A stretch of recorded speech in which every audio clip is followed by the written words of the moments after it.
आज हम पढ़ने जा रहे हैं चरक सूत्र स्थान का 12th चैप्टर वात कला कलीय अध्याय। देखो, इससे पहले जो हमने 11th चैप्टर पढ़ा था, अभी तक का सबसे लॉन्गेस्ट चैप्टर था। उसमें अगर आपने नहीं पढ़ा है तो प्लीज़ पढ़ना, क्योंकि मैंने कोई भी इंपॉर्टेंट चीज़ छोड़ी नहीं है और फालतू की चीज़ पढ़ाई नहीं है। ठीक है। इस चैप्टर की इम्पोर्टेंस ये है कि देखो, पहला तो ये चैप्टर जो है वो द्वितीय संभाषा परिषद है। पहली संभाषा परिषद कहाँ थी बताओ। अब रिकॉल करो कि पहली संभाषा परिषद कहाँ थी। तो बता देती हूँ मैं कि फर्स्ट संभाषा परिषद फर्स्ट चैप्टर में थी। उसके बाद सेकंड जो संभाषा परिषद आई है वो हमारे इस चैप्टर में आई है। अब वात कला कलीय नाम को डिकोड करते हैं। वात से वात समझ लेते हैं, वात दोष हमारा। कला से उसके वात कला का मतलब होता है गुण और अकलीय का मतलब हो जाता है दोष। मतलब वात के गुण और दोषों से भरा हुआ है ये चैप्टर। अब संभाषा परिषद अगर आप नहीं समझते हैं तो मैं थोड़ा सा समझाती हूँ। जब भी किसी को किसी भी चीज़ पर डाउट होता था, किसी चीज़ को अंडरस्टैंड करने में कोई डिफ़िकल्टी होती थी, तो पहले के लोग क्या करते थे कि एक संभाषा रख देते थे। उससे क्या पता चलता था, उससे ये पता चलता था कि डिफरेंट पॉइंट ऑफ व्यू समझ में आते थे। अब हर एक इंसान अपना जब पॉइंट ऑफ व्यू रखेगा तो उस दूसरा इंसान अपना पॉइंट ऑफ व्यू रखने से पहले सामने वाले का पॉइंट ऑफ व्यू खत्म भी करेगा कि भाई ये रीज़न के कारण आपका जो मैं पॉइंट है वो नहीं मानता हूँ। अल्टीमेटली रीज़न ये है कि हर एक इंसान रीज़न देगा, वो चीज़ें यहाँ पर सामने आएगी। फिर जिसका रीज़न सबसे अच्छा होगा अपने स्टेटमेंट को प्रूफ करने के लिए, वही माना जाएगा। इस तरीके से यहाँ पर बात की बात करेंगी। ठीक है। वाद संबंधी संभाषा परिषद है। अब आचार्यों का यहाँ पर विभिन्न मत आता है, क्योंकि यहाँ पर पहली चीज़ है कि यहाँ पर 8 क्वेश्चंस पूछेगा। कोई पूछेगा नहीं तुमसे नंबरिंग ऐसे कि 8 क्वेश्चन है, क्योंकि कहीं श्लोका में नहीं लिखा है। ठीक है। अब 8 क्वेश्चन है। पर्टिकुलर क्वेश्चन को हम देखते चलते हैं कि क्या एक फर्स्ट क्वेश्चन बोलता है। फर्स्ट क्वेश्चन ये है कि वात अगर है तो उसके गुण क्या है। तो उसका आंसर देते हैं आचार्य कुश बोलते हैं कि रुक्ष लघु शीत दारुण खर विशदः षड्विधे वाद गुण। तो उसने 6 गुण बोल दिया, जबकि फर्स्ट चैप्टर में हमने पढ़े थे कितने? हमने पढ़े थे 7 गुण। तो कौन सा गुण यहाँ पे नहीं माना गया है? तो लेकिन यहाँ पर 6 है, वहाँ 7 थे, लेकिन ऐसे 2 गुण हैं जो यहाँ पर नहीं माने गए हैं। उसमें ब्रैकेट में लिखो सूक्ष्म और चल, या विमर्श की सेकेंड लाइन में अंडरलाइन करो। श्लोका नंबर 4 की विमर्श के अंडरलाइन करो कि सूक्ष्म और चल ऐसे गुण हैं जिन्हें पर यहाँ पर नहीं माना गया। अल्टीमेटली आचार्य कुश ने सूक्ष्म और चल गुण को नहीं माना। उन्होंने एक्स्ट्रा कौन सा गुण माना? तो उन्होंने दारुण गुण एक्स्ट्रा माना। तो हाईलाइट कर लेंगे दारुण गुण को, है ना। आचार्य कुश को हाईलाइट करेंगे श्लोका नंबर 4 में, हमारे 6 गुण को हाईलाइट करेंगे। और अगर सारों को अंडरलाइन करो और दारुण को जो है वो हाईलाइट कर लो कि दारुण का अर्थ क्या होता है? दारुण का अर्थ होता है कठोर। तो कठोर गुण उन्होंने वात का बोला है, क्योंकि वात इज हार्ड। ठीक है। उस तरीके से सेकंड क्वेश्चन का आंसर, सेकंड क्वेश्चन पढ़ते हैं कि वात प्रकोप का कौन कारण है। मतलब कारण, हर चीज का कोई कारण होता है। तो अगर वात के गुण ये हैं तो वात का प्रकोप भी होगा। तो उसको एक्सप्लेन किया है कुमार शिरा भरद्वाज ने। कुमार शिरा भरद्वाज यहाँ पर बताते हैं कि समान गुण के अभ्यास से ही धातुओं की वृद्धि होगी। तो जो भी चीजें वात को बढ़ाने में कारण होंगी, उनके गुण समान गुण होंगे। क्योंकि यहाँ पे गुण हमें पता चल चुका है लास्ट क्वेश्चन में। अगर गुण हमें पता चल गया तो वैसे ही अगर समान गुणों का हम सेवन करेंगे तो क्या होगा? वात की वृद्धि होगी। बहुत ईजी है। ठीक है। वो हमने फर्स्ट चैप्टर में ये भी पढ़ा था ना, सर्वदा सर्वभावानां सामान्यम वृद्धि कारणम। वैसे ही आ जाएगा समान गुण अभ्यासो ही धातुनाम वृद्धि कारणम इति। ठीक है मिला। अब श्लोका नंबर 6 पे आ जाओ। श्लोका नंबर 6 पे क्वेश्चन पूछा गया है कि वात का प्रकोप बता दिया आपने, तो वात का शमन भी बताओ। गुण हो गया, प्रकोप हो गया, तो आप शमन देखते हैं। आचार्य मार्क करेंगे कांकायन ऋषि। कुमार शिरा भरद्वाज, नेक्स्ट इज कांकायन ऋषि यहाँ पे बोल रहे हैं कि जो भी प्रकोप के विपरीत है, दैट इज प्रशमन करने के लिए। तो श्लोका नंबर 6 का लास्ट लाइन मार्क करेंगे, प्रकोपणम विपर्ययो ही धातुनाम प्रश्म कारणम इति। मतलब जो भी चीज उससे अपोजिट गुण वाली होती है। ठीक है, प्रकोपित करने वाले कारणों से विपरीत गुण वाली, गुण कर्म वाली होती है ऐसी धातुएं उसकी शांति के लिए रिस्पॉन्सिबल रहेगी। जैसे कि उसके विमर्श में देखो, स्निग्ध, उष्ण, गुरु, स्थूल, स्थिर, पिच्छल, जो भी चीज़ देखो, मेन चीज़ ये नहीं होना चाहिए जो उसके फैमिलियर कंटेंट है। ठीक है, रुक्ष, लघु, शीत, दारुण, सूक्ष्म, चल, विशद, खरा, है ना, ये नहीं होना चाहिए। अब आते हैं कि ये सारी चीज़ें हो गई, गुण हो गया, कर्म हो गया हमारा, गुण हो गया, प्रकोप हो गया, प्रशमन हो गया। अब यहाँ पर अमूर्तवाद के प्रकोप और प्रशमन की प्रक्रिया बताई है। व्हाट इज अमूर्त? अमूर्त मतलब जिसको हम देख नहीं सकते, अल्टीमेटली आप ये समझो। यहाँ पर आचार्य पहले मार्क करेंगे कि आचार्य धमार्गव ने, बड़ीश धमार्गव ने यहाँ पर इसका व्याख्यान किया है। वो लिखते हैं, पहली बात तो उन्होंने कि ये बात शमन और प्रकोप की कही गई है। तो इस प्रकार कंकायन के वचनों का समर्थन कर चौथे प्रश्न का उत्तर दिया है कि जिस प्रकार अमूर्त या स्वरूपहीन या अनव्यवस्थित चंचल वायु को न प्राप्त कर वात प्रकोप द्रव्य तथा वात शामक द्रव्य को कुपित तथा शांति करें, उसी प्रकार व्याख्यान कर रहा हूँ वात प्रकोपक द्रव्य को शरीर में रुक्षता, लघुता, शीतलता, कठोरपन, खरखरापन, विषदा, सुशीरपन उत्पन्न कर देता है। जब इन्हीं गुणों से युक्त शरीर हो जाता है तो इसी प्रकार के शरीर में वायु अपना आश्रय बनाती है और प्रकोपित भी होती है। उसी प्रकार वात शामक द्रव्य जैसे स्निग्धता, लघुता, उष्णता, श्लक्षणता, मृदुता, विशदता, स्थूलता उत्पन्न करती है। जब शरीर इन गुणों से युक्त होता है तब इन गुणों से शरीर वायु न रोककर चलती हुई शांत हो जाती है। इसका मतलब ये है कि उन्होंने उसी गुण से होने वाले कर्मों का व्याख्यान किया, लेकिन दोनों का किया, प्रकोप का भी और शमन का भी। मोस्ट इम्पॉर्टेंट ऋषि आते हैं जब भी किसी चीज़ की कर्म की व्याख्या हो जाती है ना, तब वो चीज़ इंपॉर्टेंट हो जाती है। गुण कर्म, हम गुण पहली चीज़ देख ली, अब देखते हैं नेक्स्ट इंपॉर्टेंट चीज़ है गुण कर्म बोलते हैं ना। तो गुण हो गई, प्रकोप हो गया, प्रशमन हो गया, प्रक्रिया हो गई। अब देखते हैं कर्म। तो वयोविद राजश्री ही ने यहाँ पर उसके 18 कर्म बताए। देखो नंबर तुम नहीं याद रखना, लेकिन 18 कर्म बताए क्योंकि स्पेसिफिक कोई कर्म नहीं है यहाँ पर, है ना, जो तुम्हें याद ही करना हो कि ये कर्म है। ठीक है, जो इम्पॉर्टेंट है वो मार्क करो। यहाँ पर ये चीज़ें देखते हैं कि प्रकृत शरीर चर वायु के कर्म का वर्णन करते हैं। यहाँ पे 4 कर्म हैं। एक देखो, कुपित शरीर चर, कुपित लोक चर। कोई भी चीज़ हमने बोलते हैं ना कि हमारे शरीर में है तो that is same in environment. तो कोई चीज़ अगर सेम शरीर में रहेगी, मतलब अकुपित है तो वो शरीर में भी होगी और अकुपित है तो लोक में भी रहेगी। अगर कुपित है तो शरीर में भी होगी और कुपित है तो लोक में भी होगी। इस तरीके से ब्रॉडली यहाँ पे 4 क्लासिफिकेशन करेंगे।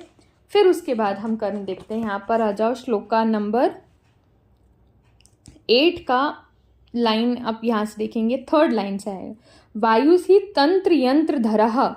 अब वायु तो है, तंत्र का मतलब हो जाता है शरीर और यंत्र का मतलब होता है शरीर अवयव। तंत्र का मतलब हो जाएगा शरीर और यंत्र का मतलब होता है शरीर अवयव। तो वायु ही तंत्र यंत्र धरह। अब देखो, हमें वायु के 5 भेद भी यहाँ पर पढ़ने को मिलेंगे। प्राण, उदान, समान, व्यान, अपान, आत्मा, प्रवर्तश्च चेष्टा, उच्च वचनानाम, नियंता प्रणेता च मनसः। सबसे इंपॉर्टेंट है नियंता प्रणेता च मनसः। अभी हमारा वायुस्तंत्र यंत्रधर इंपॉर्टेंट था, नियंता प्रणेता च मनसः मतलब मन को नियंत्रित और प्रेरणा देने वाला कौन होता है? वायु। ठीक है, वायु को मन का नियंत्रण या मन का निग्रह करना बोला है। और एक चीज़, अब यहाँ निग्रह की बात आती है, तो वायु मन का निग्रह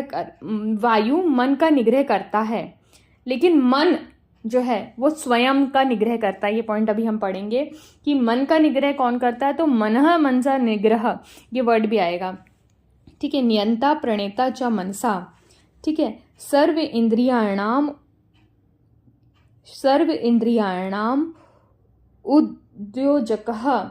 इसका मतलब क्या होता है कि सारी इंद्रियों को उत्तेजक करने वाला जो होता है वो होता है हमारा वात दोष।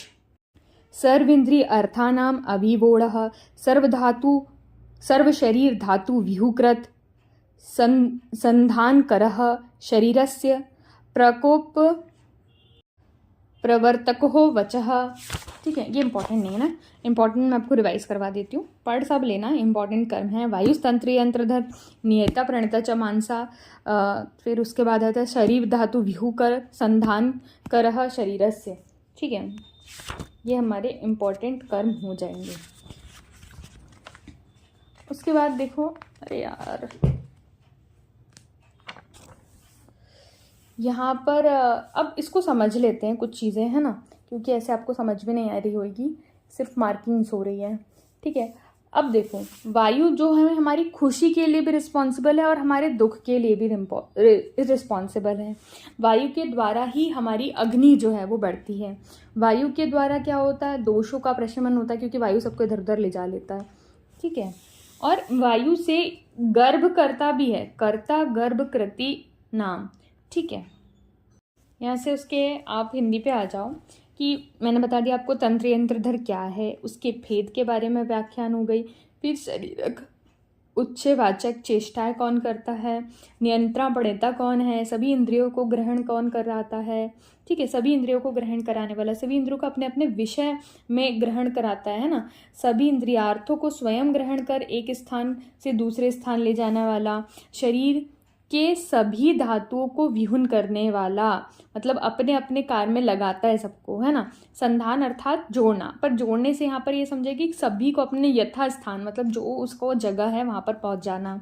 ठीक है, वायु को वाणी को वायु ही प्रवृत्त करता है, स्पर्श और शब्द की प्रकृति अर्थात कारण है।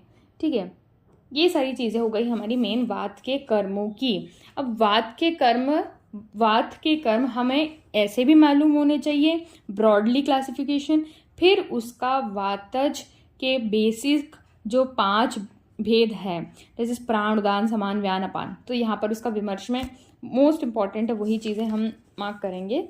ठीक है, जैसे सुश्रुत का पेज के आखिरी में आएंगे, प्राणवायु का जो आखिरी स्टेंजा है वहाँ पे लिखा है, सुश्रुत ने प्राणवायु के जो कार्य बताए उसको देखो, वायुर्वो वक्त संचारी च प्राणो नाम धेग्रत स्वन्नम प्रवेशयत्यन्ते प्राणश्च अपलम्बते।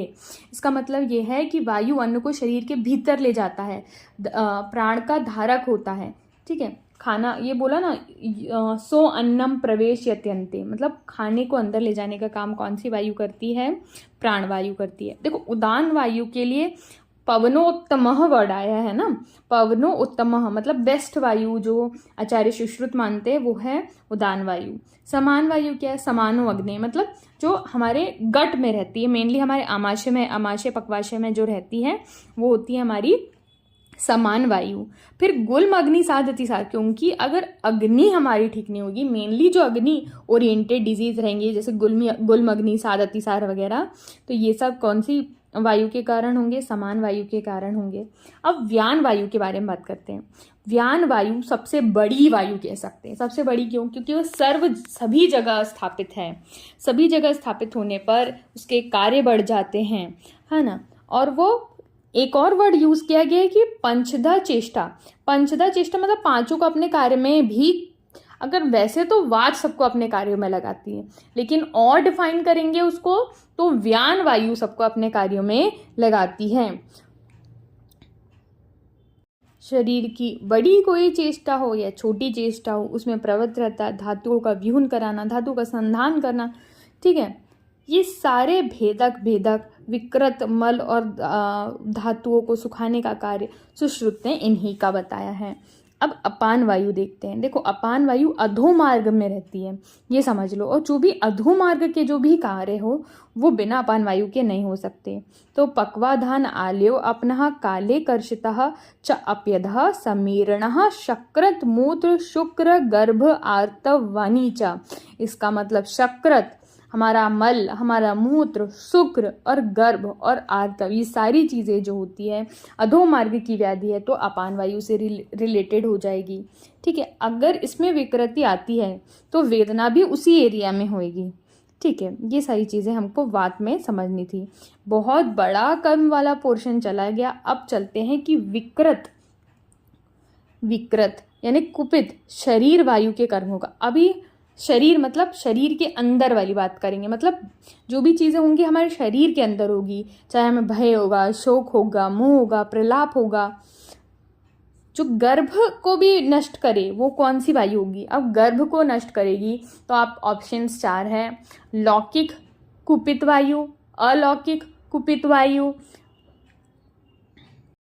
अलौकिक से तात्पर्य शरीर का है, ठीक है, कि शरीर में कुपित वायु है वो।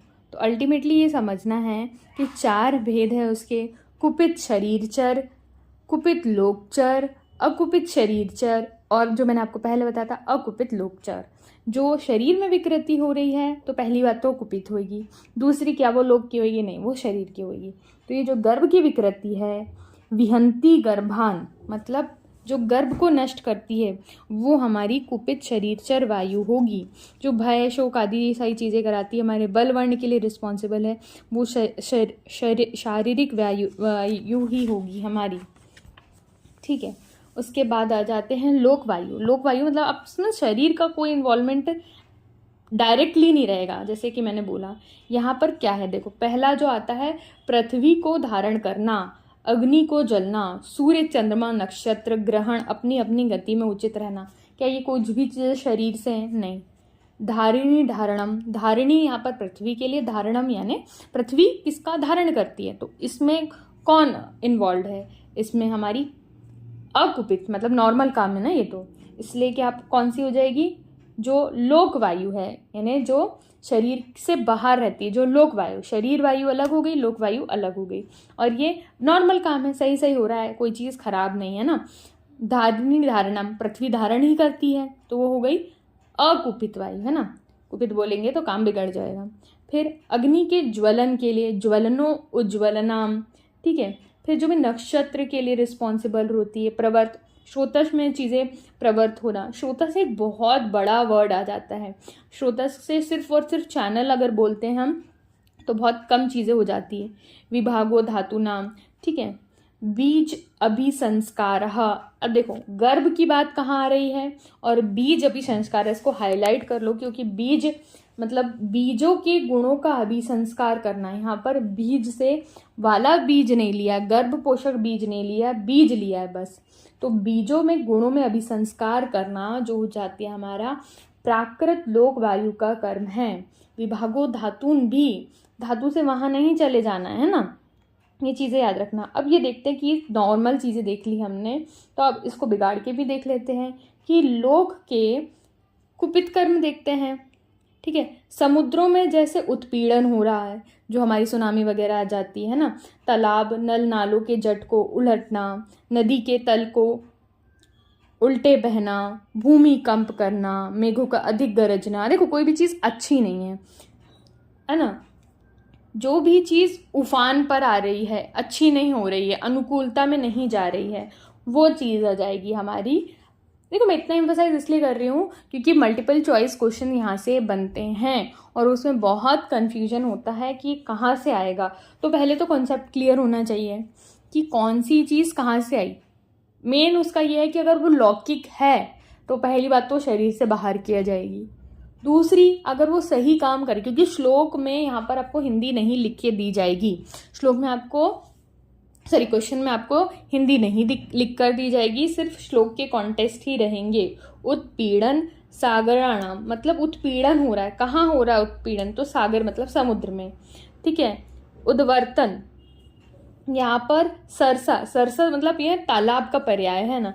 नालों के जल को उल्टा बहना, दैट इज उद्वर्तनम, ठीक है। उल्टी चीजें बहने लग जाती तब ये चीज आ जाएगी। भावानाम च अभाव कारणम, ठीक है। ये भी हमारे भावनात्मक पदार्थों का अभाव होना, यानी जो चीज़ थी उसका विनाश होना, ठीक है। दैट इज अभाव, अभाव का मतलब ही विनाश होता है।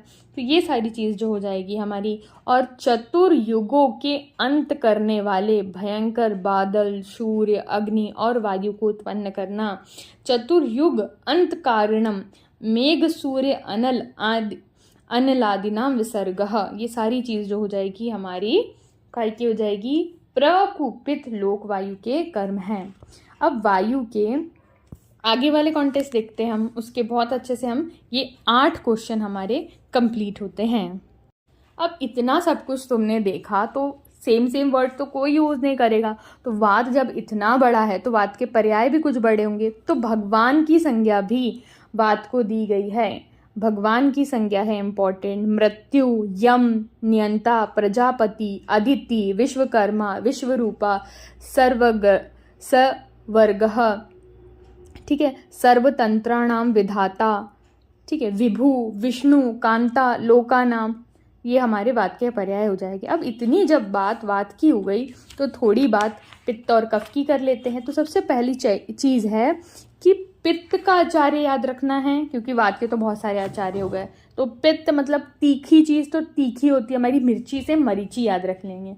तो पित्त के ऋषि हैं मरीची, और कफ के क से कफ, क से काप्य ऋषि, ये हमारे ऋषि हो जाएंगे। अब ऋषि का प्राकृत पित्त और विकृत पित्त के कर्म सुनते हैं। श्लोका नंबर 11 में आ जाओ, ठीक है। मरीचि के वचन हैं, अग्निरेव शरीरे पित्तंतर्गतः कुपितः अकुपितः शुभाशुभानि करोति तद्धा पक्तिम अपक्तिम।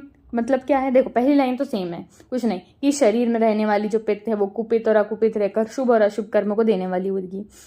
अगर पित्त है अर्थात पित्त के रहने से ही शरीर में जो पक्ति अपक्ति यानी पाचन होगा, अन्यथा पाचन ना होगा। दर्शनम अदर्शनम, नेत्रों से दिखा जाएगा अन्यथा न दिखा जाएगा, ठीक है। मात्रम अमात्रम, मतलब शरीर के ये विभिन्न कार्य होंगे। अब प्रकृति विकृति वर्णों, जो वर्ण भी हमारा पित्त रिस्पॉन्सिबल है, हमारा शौर्य, भय, क्रोध, हर्ष, मोह, प्रसाद, ये सभी के लिए जो हमारा है पित्त का प्राकृत और विकृति होना ही रिस्पॉन्सिबल है।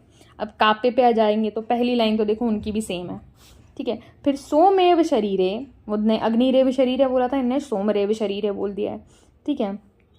तो श्लेष्मा से कुपित शुभाशुभानि करति वाले क्या कर्म है, दाढ़्य, शैथिल्य, उपचय, कार्श्य, उत्साह, आलस्य, वृष्टा, क्लिवता, ज्ञानम अज्ञानम, बुद्धि, मोह, देखो वहाँ पे भी था, मतलब मोह जो हो जाएगा हमारे इसमें भी हो जाएगा, पित्त में भी हो जाएगा, कफ में भी हो जाएगा। ये वर्ड्स याद रखेंगे, ठीक है। फिर से पढ़ते हैं, शरीर में जो दृढ़ता आ जाए, क्योंकि क्लेफ जो कफ है वो बांधने का काम करता है, तो दृढ़ता, और वो नहीं रहेगा तो शैथिल्यता, स्थूलता, मोटा हो जाएगा कफ वाला इंसान, वो नहीं रहेगा तो कृष्टा, उत्साह, आलस्य, कृष्टा, वृष्टा, वृष्टा मतलब बहुत सारे बच्चे उसके, क्लिबता, ज्ञान, अज्ञान, बुद्धि और मोह, वहाँ क्या था, मोह और प्रसाद, हर्ष, क्रोध, भय, शौर्य, ये वर्ड से हमको याद रखना है। ये सारी चीज़ें अभी तक आचार्य आत्रेय ने हमारी सुनी। बाकी सारे आचार्यों के, आचार्य आत्रेय का मत अभी तक हमने यहाँ पर नहीं पढ़ा है। अब जो त्रिदोष संबंधी द्विविध संभाषा परिषद में पुनर्वसु आचार्य श्लोक नंबर 13 में क्या बोल रहे हैं, वो ये बोल रहे हैं त्रिदोष संबंधी, उन्होंने बोला कि इन सारी बातों को मैं मानता हूँ, ठीक है, तुमने जो बोला वो मैं मानता हूँ, पर अपने विचार व्यक्त किए। उन्होंने ये बोला कि वात पित्त कफ ये तीनों ही सम प्रकृति स्थिति में ही रहते हैं, आरोग्य व दीर्घायु की प्राप्ति होती है, विषम अवस्था में रोग एवं मृत्यु का कारण होता है। आत्रेय ने ये बोला है, अल्टीमेटली ये बोल रहे हैं कि ठीक है तुमने सारी चीज़ बोली, मैंने मान ली, लेकिन मेरा ये है कि अगर ये सभी बैलेंस रहेंगे तभी बॉडी सही रहेगी। अगर इसमें से कुछ भी या सब, अगर बॉडी में विकृति है तो ये सारे विकृति का रिस्पॉन्सिबल है और मृत्यु का कारण भी यही बनेंगे। तो श्लोका नंबर 16 और 17 में देख लेते हैं हमने अभी तक क्या क्या पढ़ा। तो हमने वायु के 6 गुण देखे, और क्या देखे, द्विविधो हेतु, मतलब प्रकोपक करने वाले और प्रशमन करने वाले भेदों को देखा। फिर उसमें लिखा है वायु चतुर्विधो, कैसी 4 प्रकार की वायु देखी, जो हमने इतना बड़ा सेगमेंट उसका ये लिया कि कुपित शरीरचर, अकुपित शरीरचर, कुपित अशरीरचर, कुपित अकुपित शरीरचर, ऐसे अलग अलग वात पित्त और कफ के महत्व देखे, ठीक है। तो ये चैप्टर इंपॉर्टेंट है, थोड़ा क्लमजी आचार्यों के नाम याद करने में हो जाता है, क्योंकि आचार्यों के नाम हमें एकदम से याद नहीं होते, तो उसको ऐसे कर लो, लाइन से लिख लो और उन्होंने क्या बताया वो लिख लो एक स्टिकी नोट्स पे पेज के आखिरी में, और उसको रिवाइज कर, जब भी वो चैप्टर रिवाइज करो एक बार लास्ट का ओवरव्यू उससे दो। अब हम पढ़ने जाएंगे कि चैप्टर नंबर 13 जो कि सूत्र स्थान का मोस्ट इंपॉर्टेंट चैप्टर है, क्योंकि हर लाइन से क्वेश्चन बन जाता है चैप्टर नंबर 13 में। Stay tuned.